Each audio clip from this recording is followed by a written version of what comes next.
Hey, this is Joe with Jolie Farms in Ecuador.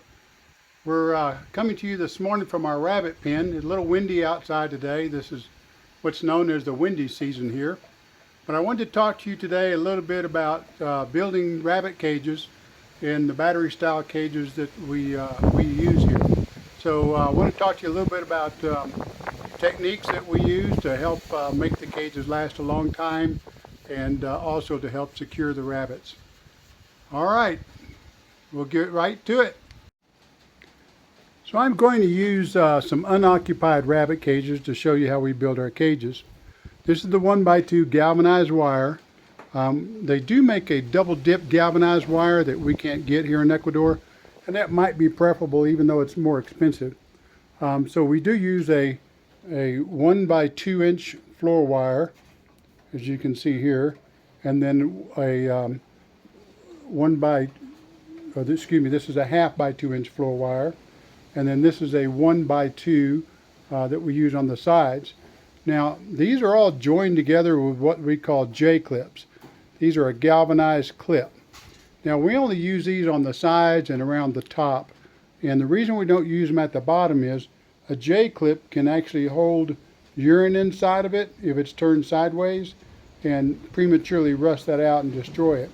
So at the bottom we use what's called a D-ring or a C-ring, and this is a stainless steel ring. You can see them, we got them all along the bottom here, put on with a special set of pliers, and these rings last a much longer time because, as I said, they are made out of stainless steel. So if you want to get more out of your cages, you notice we've got them about every 3 to 4 inches apart, and anywhere down low we use them.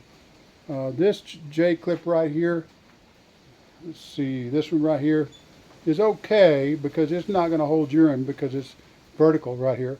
But if it were horizontal on this wire, then it would probably hold urine and be a real problem. We use these spring latches that we ordered from the US, and they work just fine. We put them on with J-clips. And these are a drip watering system that we order off of Amazon, order the tube, etc.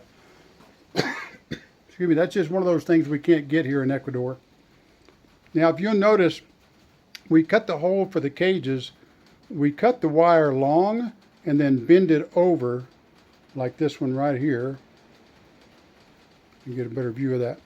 That way you're not cutting yourself, scraping yourself on a raw edge, and we're not hurting the rabbits.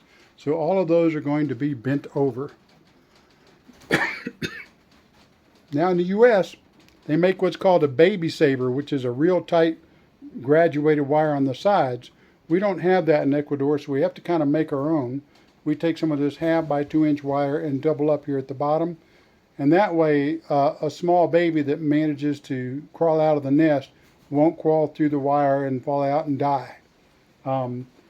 These babies, if they're latched on to the mama nursing and she jumps out of the box, sometimes they could wind up on the wire and they'll start crawling looking for mama, and they'll crawl right out the side.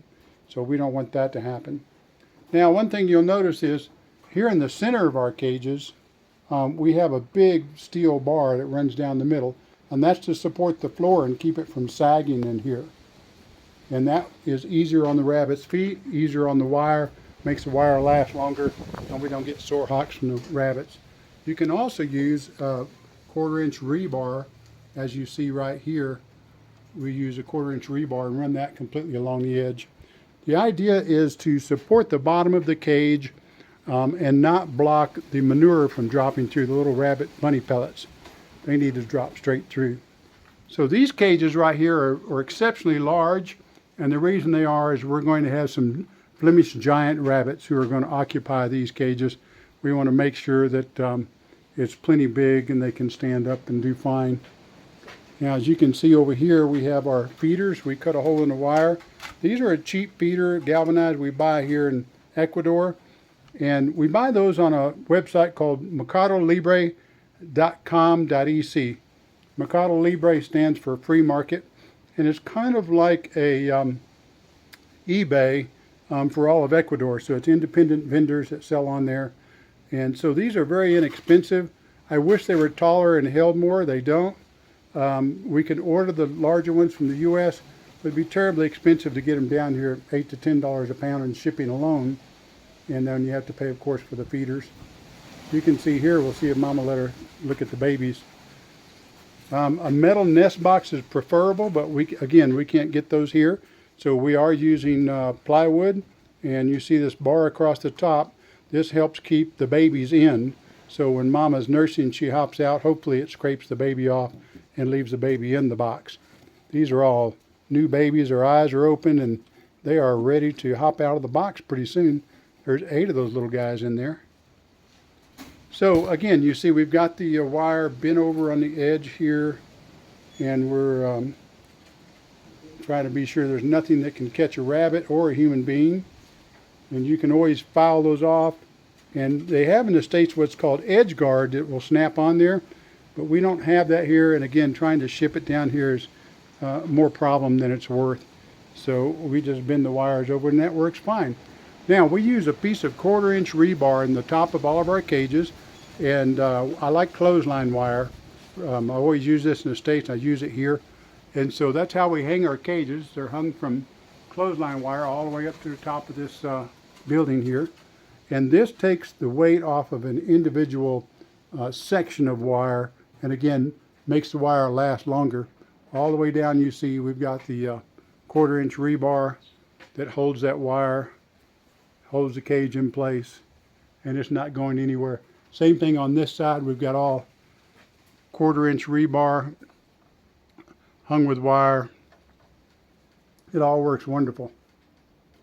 All right, well, that's about all we have for today. If you have questions and comments on any of this, please give us a call or leave us a comment below. We'd be happy to respond to it. And we certainly would be happy to respond to emails at txjoe57@protonmail.com. Hope you're having a wonderful day. Don't forget to thumbs up and subscribe.